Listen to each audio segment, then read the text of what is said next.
Achei que você ia falar alguma coisa. Não. Eu fiz cara de que fosse falar. Eu achei que você tinha levantado a sobrancelha. Eu falei, bom, lá vem bucha, né? Lá vem uma... Você quer... A gente vai te dar bronca. Você quer falar... Eu pensei em perguntar um pouco sobre os tipos de dieta, porque a galera pergunta, se tem alguma pergunta que você queira seguir. Não, a gente pode seguir de um tipo de dieta que ele falou esses dias no Instagram dele, e é que a gente comentei com ele pré-treino. Ele tá na pegada, aqui, né? Pré-treino. Que é aquela dieta do carb backloaded. Uhum. Que eu ouvi você falar, eu até acho interessante um pouco esse conceito de você centralizar os carbos em horários específicos. Eu bato o olho e falo, putz, parece ter uma lógica interessante. Queria que você falasse um pouquinho dela.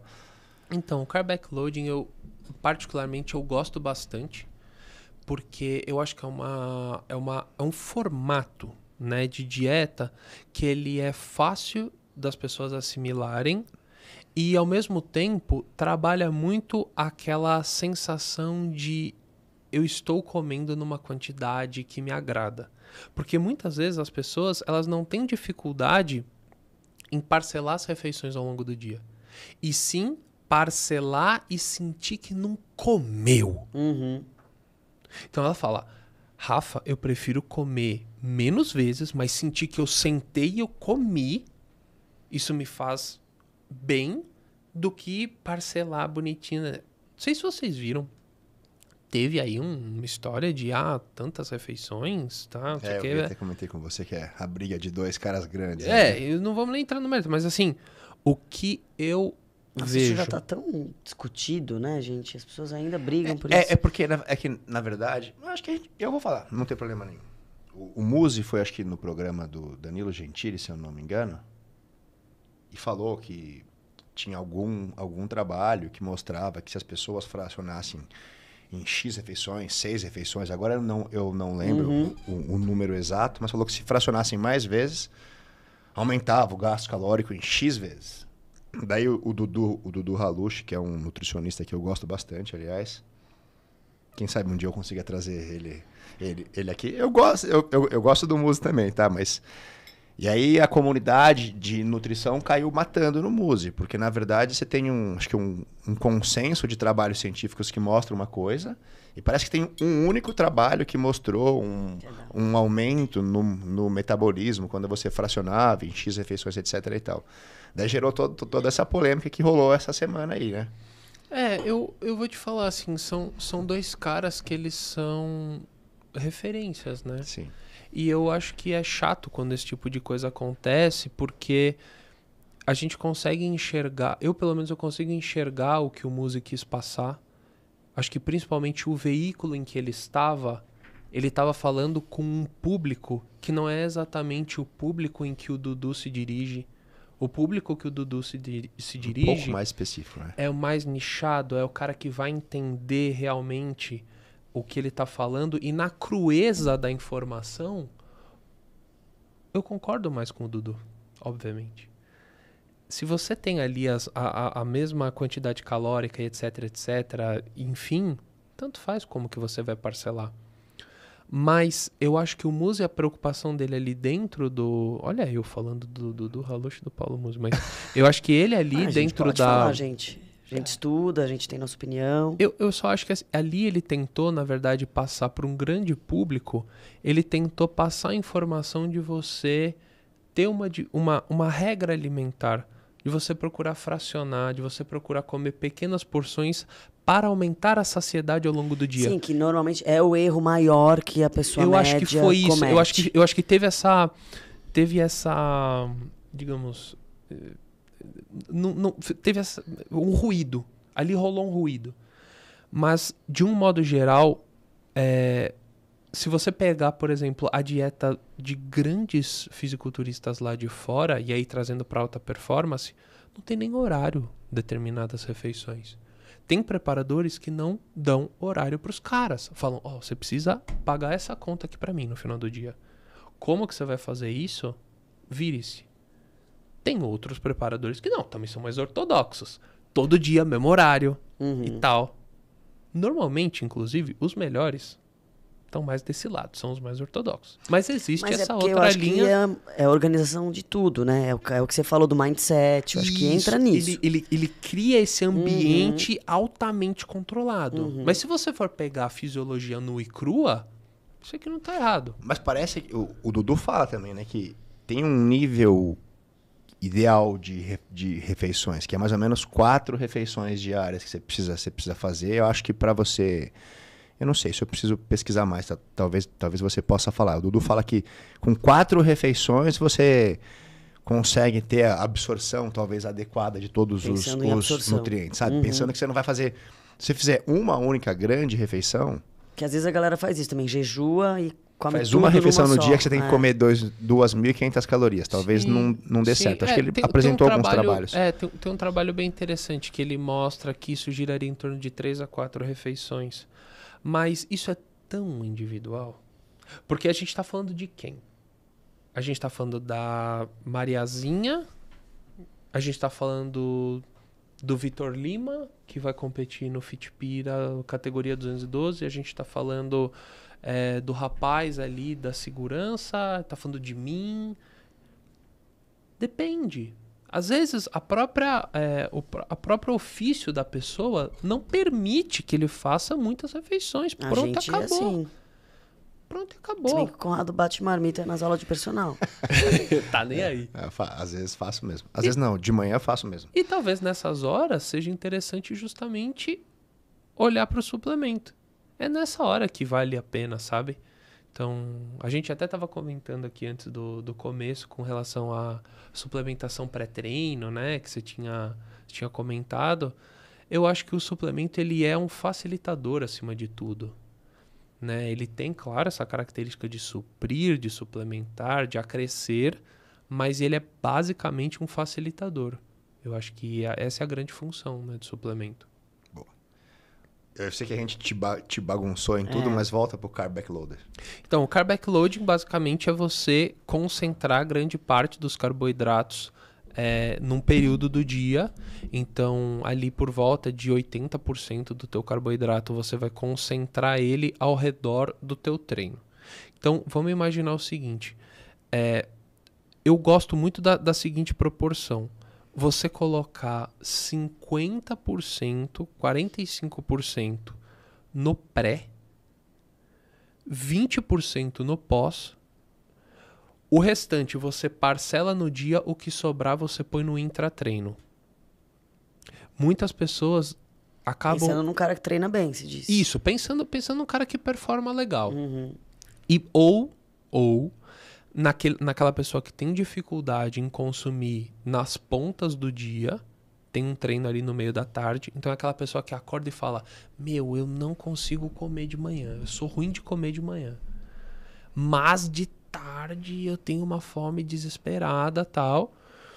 E durante o treino, eu acho que é uma janela muito interessante, principalmente para quem tem a necessidade de um consumo calórico muito alto. Então, aquele típico caso do moleque que precisa encorpar, sabe? Que precisa ganhar um peso, tal, que ele quer ficar mais musculoso, que ele quer ficar maior.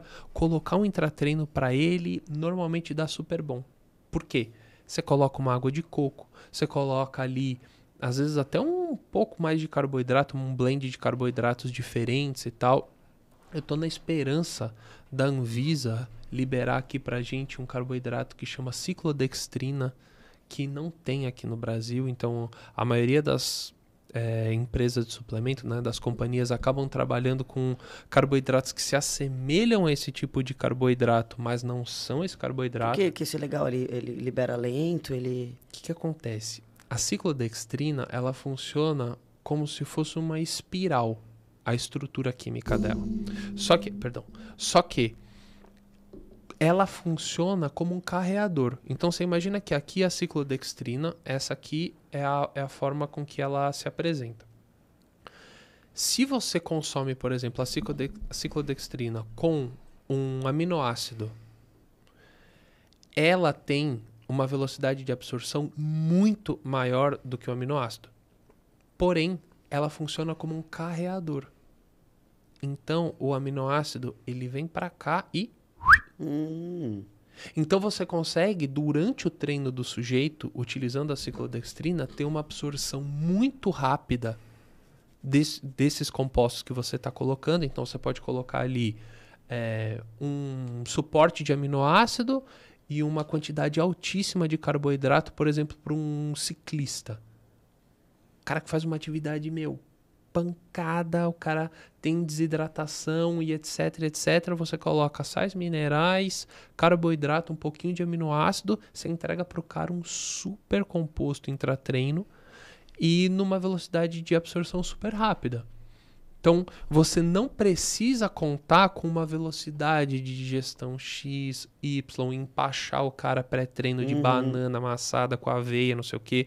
Você consegue deixar ele mais leve para começar a atividade e durante a atividade você vai entregando combustível para ele de forma mais tranquila. Nada te impede de colocar um carbo pré-treino também. Mas durante o treino, eu acho que a ciclodextrina é algo que quando vier para o Brasil vai revolucionar. Não tem um carboidrato que as pessoas usam, intratreino? Tô tentando lembrar o nome dele. Também. Tem vários. Tem a palatinose. A palatinose, quando então, ele falou, a palatinose ela tem uma característica um pouco diferente. Ela tem uma... Acho que ela é o contrário, na real, né? Ela tem uma característica um pouco mais platô.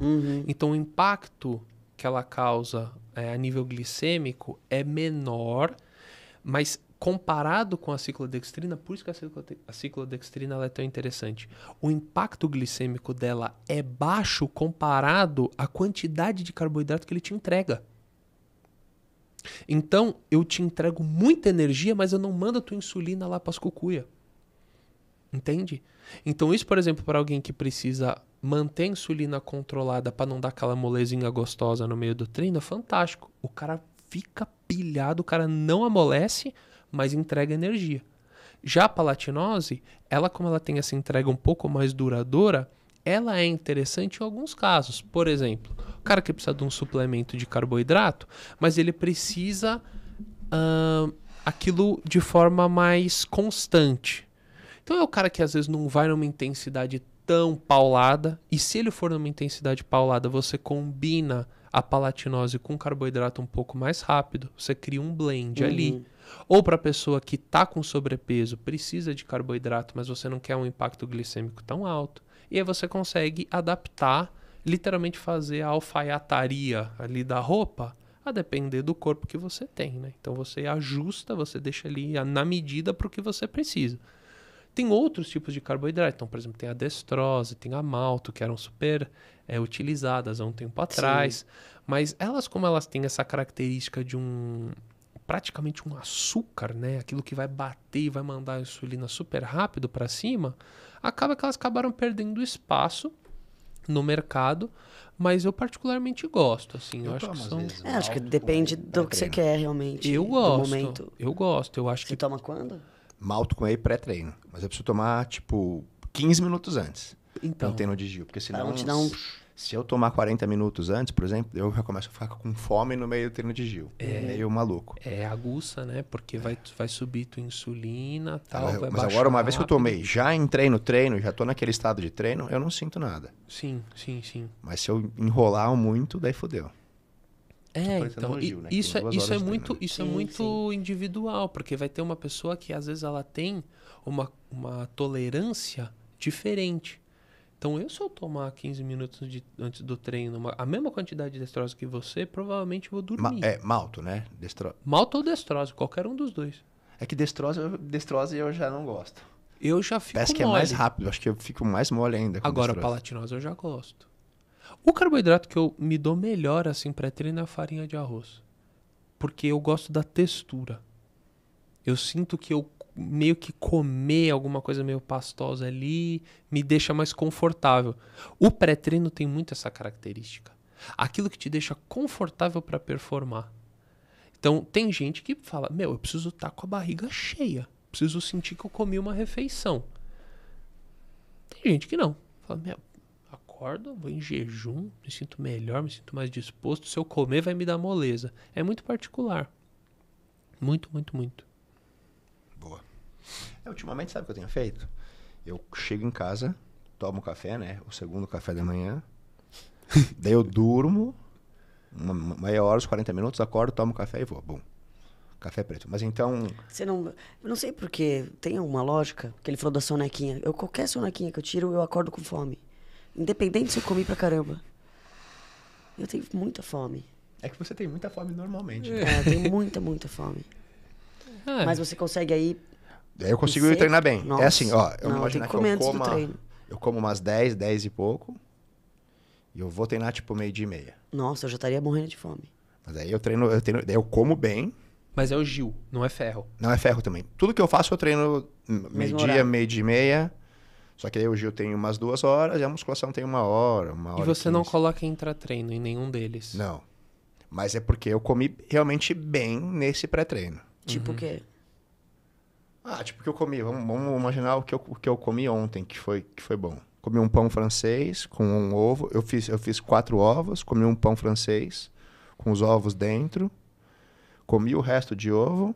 Daí eu comi mais um pão, uma pastinha de amendoim e uma banana. Tá, você comeu pra E caralho. tomei um whey. Então, tipo, comi, entendeu? Uau, não, dá uma saciedade do caramba. Só que daí eu enrolei, dormi, então 1h30, depois eu fui treinar e treinei bem. Só com café ou cafeína. Esse é o lance.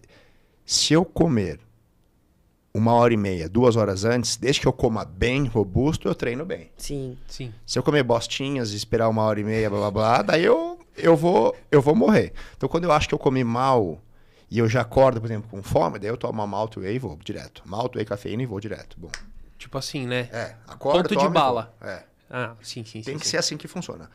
Mas eu me sinto bem se eu comer, tipo, 2 horas antes. Parece que gastricamente eu fico vazio, eu não treino, não fico arrotando, não tem problemas, assim, digestivos durante o treino. Sim. Eu tenho mais ou menos esse perfil também. Ou é comer pra valer e dar um tempinho, ou é ali rápido, meu creminho de arroz. E eu preciso experimentar o creme de Ele fala bem feliz arroz. do creme de arroz. Isso daí é meu comfort food. É a refeição pré-treino, assim, que eu mais Mas gosto. o que você faz? Você bate com... Com proteína em pó. Porque daí, assim, o que eu faço? Tem gente que faz sorvetinho com isso aí, é legal. Eu faço uma papinha mesmo. Eu coloco ali na balancinha a quantidade que eu preciso, coloco água quente, dou o ponto dele... Aí eu coloco o whey da minha preferência, o sabor que eu gosto, fica um creme do sabor do meu whey. E aí ele me entrega carboidratos, aminoácidos. Dependendo da distância que eu tenho ali pro treino, eu coloco até um pouquinho de sal. Porque isso é uma das coisas que eu percebo muito. Às vezes o pessoal não sente o pump no treino por falta de hidratação. E isso passa também pelo consumo de sal. Principalmente mulherada. Mulherada tende a consumir um pouco menos de sal. Fala assim, me dá uma moleza e tal. Fala, tá, mas como que você tempera todas as refeições? Às vezes eu nem ponho sal. Fala, então põe. Aí ela põe sal, a performance... Treina bem, né? A performance Engraçado, e a galera tem medo do sal, principalmente as mulheres. Sim, porque vai reter e etc. Só que na nutrição, apesar de ser um termo que hoje em dia muitas pessoas acabam batendo, eu gosto muito, que é o timing. Então, se você é uma pessoa que você não tem pressão alta e etc, a hora de você colocar determinadas coisas é muito importante. Então, colocar um composto ali que vai puxar para dentro da célula durante o treino é legal. Colocar um pouquinho mais de sal, colocar os eletrólitos. Gosto bastante e o resultado é visível. Se você vê uma pessoa que está treinando, rodando, né? Se o organismo dela está rodando com eletrólitos, está hidratada, e tá com força, você bate o olho no cara, você sabe dizer o que ele tá treinando, ele não precisa te contar. Você fala, tô vendo, você tá treinando o ombro, você tá treinando o peito.